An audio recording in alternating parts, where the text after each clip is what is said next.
it's a good idea before you enter into this to have a full physical. I think getting blood work and making sure that you don't have any underlying diseases, because a lot of things like hypertension, diabetes, you don't have symptoms. And if you're young and healthy, you don't go to a doctor. If you don't go to a doctor, you don't know you've got these things. And they're very, very important for us because they're so important during pregnancy. And a lot of times we do diagnose underlying disease states during pregnancy.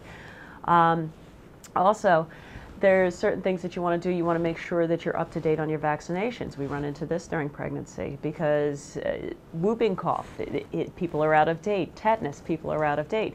Because you've gotten all these as a child, you may not have gone and stayed up to date with your physicals, in which case they're not working anymore. Your MMR, your rubella, your mumps, they start to expire over time.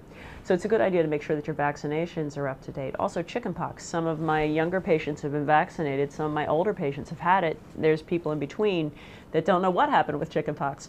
So it's a good idea for us to know also so that we can get you up to date on your vaccinations. Also, one of the things that you want to do is look at your BMI.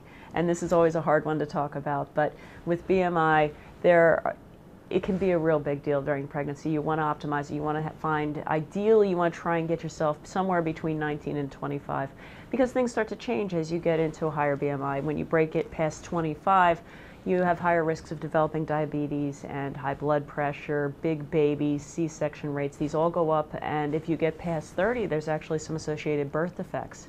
So it's actually very important to try and get yourself into a really good place before you enter this part of your life.